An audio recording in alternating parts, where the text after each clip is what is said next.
చట్ట సవరణ తర్వాత దేశవ్యాప్తంగా చాలా పెద్ద ఎత్తున ఆందోళనలు జరుగుతున్నాయి, చర్చ కూడా జరుగుతుంది. అనేక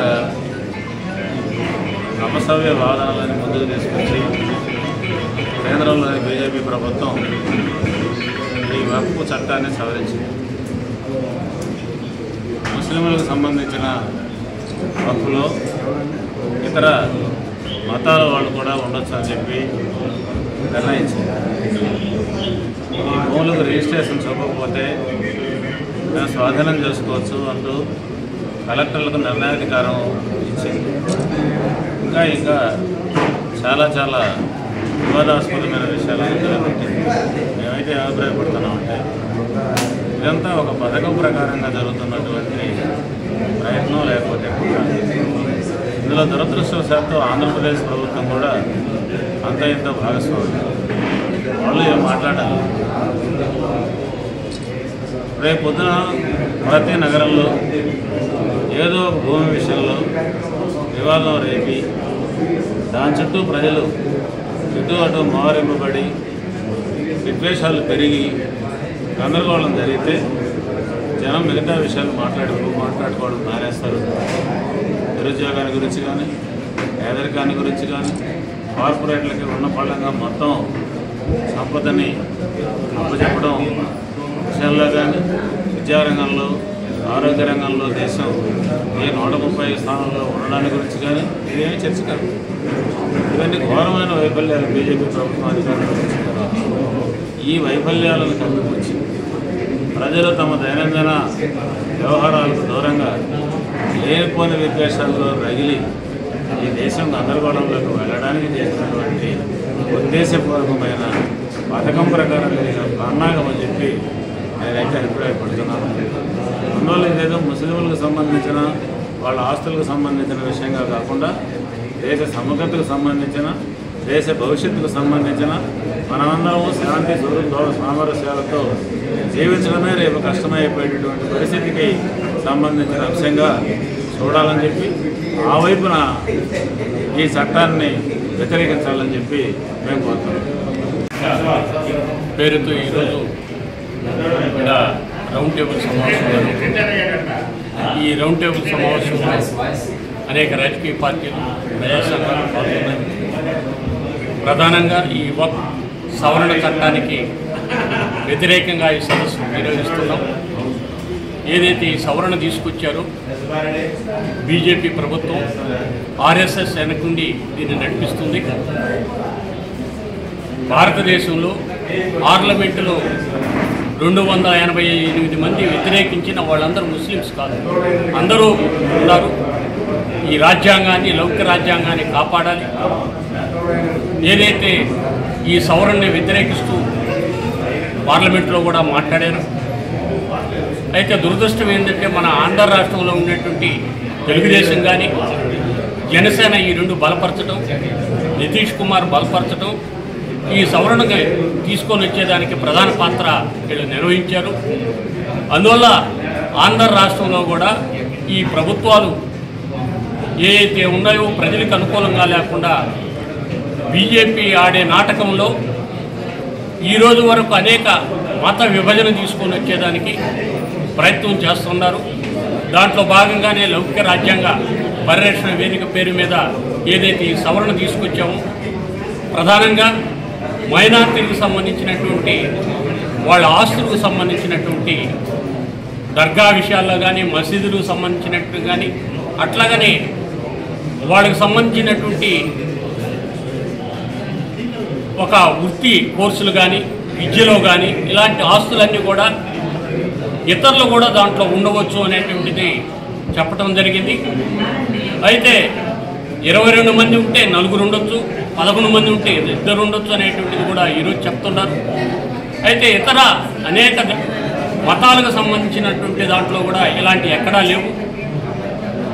తిరుపతి సంబంధించినటువంటి కాలేజీల్లో కూడా ఉద్యోగస్తులను కూడా ఇతరులు ఉండకూడదు అనేటువంటి ఒక జీవో కూడా తీసుకొచ్చారు. అందువల్ల ఇక్కడ కూడా ప్రజలు కూడా ఎవరు అంగీకరించడం లేదు. దీనికి వ్యతిరేకంగా రాబో కాలంలో ప్రజలందరినీ కలుపుకొని దీన్ని ఉపసంహరించుకునే వరకు పోరాటం చేస్తాం. ఈ సందర్భంగా కేంద్రంలోని మోడీ ప్రభుత్వం తీసుకొచ్చినటువంటి వక్ఫ్ బోర్డు సవరణ 2025 బిల్లుని చట్టం కాకుండా సుప్రీంకోర్టు ఇప్పటికే నిలిపివేసింది.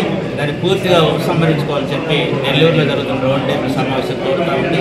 ఇప్పటికీ ఈ చట్టం వలన రాజ్యాంగ విలువలు దెబ్బతింటున్నాయి, ముస్లింల యొక్క హక్కులు దెబ్బతింటున్నాయి, మతపరమైన యువజనలు దేశవ్యాప్తంగా జరిగే ప్రమాదం ఉన్నందున అటు జార్ఖండ్ రాష్ట్రము, ఇటు తమిళనాడు రాష్ట్రము, పశ్చిమ బెంగాల్ రాష్ట్రం మేము అమలు చేయమని చెప్పి అవి ప్రకటించున్నాయి. వాటి బాటలోనే ఆంధ్రప్రదేశ్లో కూటమి ప్రభుత్వం కూడా ఈ వక్ఫ్ బోర్డు సవరణ చట్టాన్ని మేము అమలు చేయమని చెప్పి ప్రకటించాలి. అలా ప్రకటించకపోతే మొత్తం బీజేపీ ఆర్ఎస్ఎస్లే ఈ ఆంధ్ర రాష్ట్రాన్ని పరిపాలిస్తున్నట్టుగా ఈ ఆంధ్ర రాష్ట్ర ప్రజలు భావించాల్సి వస్తుంది. కాబట్టి నెల్లూరులో జరుగుతున్న రౌండ్ టేబుల్ సమావేశం వక్ఫ్ బోర్డు సవరణ బిల్లుని ఆంధ్ర రాష్ట్రంలో అమలు చేయకుండా అసెంబ్లీలో తీర్మానం చేయాలని చెప్పి ఈ రౌండ్ టేబుల్ సమావేశం తీర్మానించింది. సిఎస్ సాగర్, జిల్లా కార్యదర్శి. సిపిఐ మాజీ జిల్లా కార్యదర్శిని సోదరులను, ఇవాళ బీజేపీ అధికారానికి వచ్చిన ఈ 11 సంవత్సరాల్లో వారు మత ప్రాతిపదికన మైనారిటీలంతా కూడా దెబ్బతీసేటువంటి కార్యక్రమాలు తలాఖనండి, తీసుకుంటే ఆర్టికల్ అనండి, లేకపోతే ఇవాళ వక్ఫ్ బోర్డు బిల్లు అనండి, రేపు ఎల్లున్నో క్రైస్తవ చర్చిల మీద దాడేనండి, ఇవన్నీ కూడా జరుగుతుంది. మొత్తం మీద ఏంటంటే ఈ దేశంలో మత కల్లోలాలను ప్రజల మధ్య చిచ్చు పెట్టి హిందూ మతోన్మాదాన్ని ఈ బీజేపీ ఆర్ఎస్ఎస్ హిందూ రాజ్యాన్ని స్థాపించాలనేటువంటి ఒక బ్రహ్మాండమైనటువంటి ఈ దేశం లౌకిక పునాదుల మీద, రాజ్యాంగ వ్యవస్థ మీద, రాజ్యాంగ పరిరక్షణ వేదిక మీద మరి ఏర్పడినటువంటి ఈ దేశంలో మత కల్లోలను సృష్టించేటువంటి విధంగా మరి ఆ రకంగా బీజేపీ ప్రయత్నం చేస్తూ ఉంది. ఈ ఆలోచన విధానం దేశంలో ఉన్నటువంటి సుస్థిరకి, దేశ సమైక్యతకి, విభిన్న రాష్ట్రాలు, విభిన్న కులాలు, విభిన్న మతాలు అందరూ కూడా ఏకోన్ముఖంగా ఉన్నటువంటి ఈ దేశ ప్రజలను విచ్ఛిన్నం చేయడానికి, తద్వారా హిందూ రాజ్యాన్ని నెలకొల్పడానికి మాత్రం ప్రయత్నం చేస్తూ ఉంది. దీన్ని ప్రజలందరూ కూడా గుర్తించాలా. వక్ఫ్ బోర్డు సమస్య కాదు, వక్ఫ్ బోర్డు ద్వారా మతోన్మాదాన్ని రెచ్చగొట్టి ఆ రకంగా మరి ఈ ప్రయత్నం జరుగుతూ ఉంది. ఖచ్చితంగా వక్ఫ్ బోర్డు సవరణని ఏ పరిస్థితులు ఉపసంహరించుకోవాలా, దాన్ని మరి ఆ రకంగా భారత కమ్యూనిస్ట్ పార్టీ సిపిఐ ఈ దేశ లౌకిక రాజ్యాంగాన్ని, ఈ దేశ సమైక్యతను, లౌకిక రాజ్యాన్ని నిలబెట్టుకోవడం, ఈ దేశ ప్రజల యొక్క సామరస్య ఐక్యతను నెలకొల్పుకోవడం కోసం శక్తివంతం లేకుండా దేశవ్యాప్తంగా ప్రయత్నం చేస్తుంది. ఈ పోరాటంలో సిపిఐ తన వంతు పాత్ర నిర్వహిస్తుందని చెప్పేసి తెలియజేస్తూ ముగిస్తున్నాను. పరిరక్షణ వేదిక వాళ్ళు నిర్వహించినటువంటి వక్ఫ్ సవరణ చట్టానికి సంబంధించినటువంటి రౌండ్ టేబుల్ సమావేశంలో కాంగ్రెస్ పార్టీ తరఫున మమ్మల్ని ఆహ్వానించినందుకు కృతజ్ఞతలు తెలియజేస్తూ, ముఖ్యంగా ఈరోజు వక్ఫ్ చట్టానికి సంబంధించి ముస్లిం సోదరులందరూ కూడా దేశవ్యాప్తంగా నిరసన తెలియజేస్తున్నారు. ఈరోజు కూటమి ప్రభుత్వం అక్కడ నరేంద్ర మోడీ గారు ప్రధానమంత్రి కుర్చీలో ఉండడానికి ప్రధానమైనటువంటి కారణం ఇద్దరు వ్యక్తులు, ఒకటి చంద్రబాబు గారు, రెండోది నితీష్ గారు. చంద్రబాబు గారు ఈరోజు స్పష్టంగా ముస్లింలకు సంబంధించి వక్ఫ్ బోర్డులో ముస్లింలు కాకుండా ఇతర కులస్తులను కూడా మేము, ఇతర మతస్థులను కూడా మేము ఆ బోర్డులో పెడతామని స్పష్టంగా బిల్లులో పొందుపరిస్తే ఇది కనీస అన్యాయం. ప్రతి మతాన్ని మనం గౌరవించాలి, ప్రతి మతానికి ఒక స్వేచ్ఛ ఉంటుంది, స్వేచ్ఛ మా మత హక్కుల్ని మనం కాలరాయకూడదనేటటువంటి మత విశ్వాసాలు దెబ్బతిని దేశం మొత్తం మీద మతాల మధ్య చిచ్చు పెట్టి ఆ వచ్చేటటువంటి మంటల్లో చలిగాసుకునేటటువంటి బీజేపీ ప్రభుత్వానికి మీరు ఈరోజు మద్దతు తెలపడం, కనీసం దాన్ని ఆ సవరణ మీరు ప్రతిపాదించి దీనికి మేము ఒప్పుకోమని చెప్పాల్సినటువంటి బాధ్యత గల తెలుగుదేశం ప్రభుత్వం కావచ్చు, జనసేన కావచ్చు, ఈరోజు ముస్లిం సోదరుల్ని రోడ్డున పడేసేటటువంటి మాట వాస్తవం. కాబట్టి కాంగ్రెస్ పార్టీ స్పష్టంగా డిమాండ్ చేస్తుంది, వక్ఫ్ చట్టానికి సంబంధించి తెలుగుదేశం స్టాండ్ ఏంటి, జనసేన స్టాండ్ ఏంటి, అసలు మీరు ఇట్లాంటి చట్టాలని రూపొందిస్తుంటే వాటిని మీరు ఎందుకు ఒప్పుకుంటున్నారు, కనీసం ఇది తప్పు, ఇట్లాంటి చట్టాలు రావడం వల్ల రాబోయే రోజుల్లో ఈ యొక్క మత స్వేచ్ఛ దెబ్బతింటుంది, కులాల మధ్య మతాల మధ్య వివాదాలు ఏర్పడతాయి అనేటటువంటిది చెప్పకపోవడం చాలా శోచనీయం. కాబట్టి కాంగ్రెస్ పార్టీ డిమాండ్ చేస్తుంది వక్ఫ్ చట్టానికి సంబంధించినటువంటి సవరణలు ఏవైతే చేశాయో అవన్నీ కూడా రద్దు చేసి తిరిగి వక్ఫ్ చట్టంలో ముస్లిం సోదరులకి రక్షణ కల్పించాలని కాంగ్రెస్ పార్టీ డిమాండ్ చేస్తుంది. రాజ్యాంగ పరిరక్షణ వేదికకి ఈరోజు మళ్ళీ చెప్తున్నాం, ఈ రాజ్యాంగాన్ని మనం కాపాడుకోకపోతే ఈరోజు రాజ్యాంగం ప్రమాదంలో ఉంది. అంబేద్కర్ గారు రాసినటువంటి రాజ్యాంగానికి సంబంధించి ఈరోజు చాలా స్పష్టంగా రాజ్యాంగం మీద దాడి జరుగుతుంది.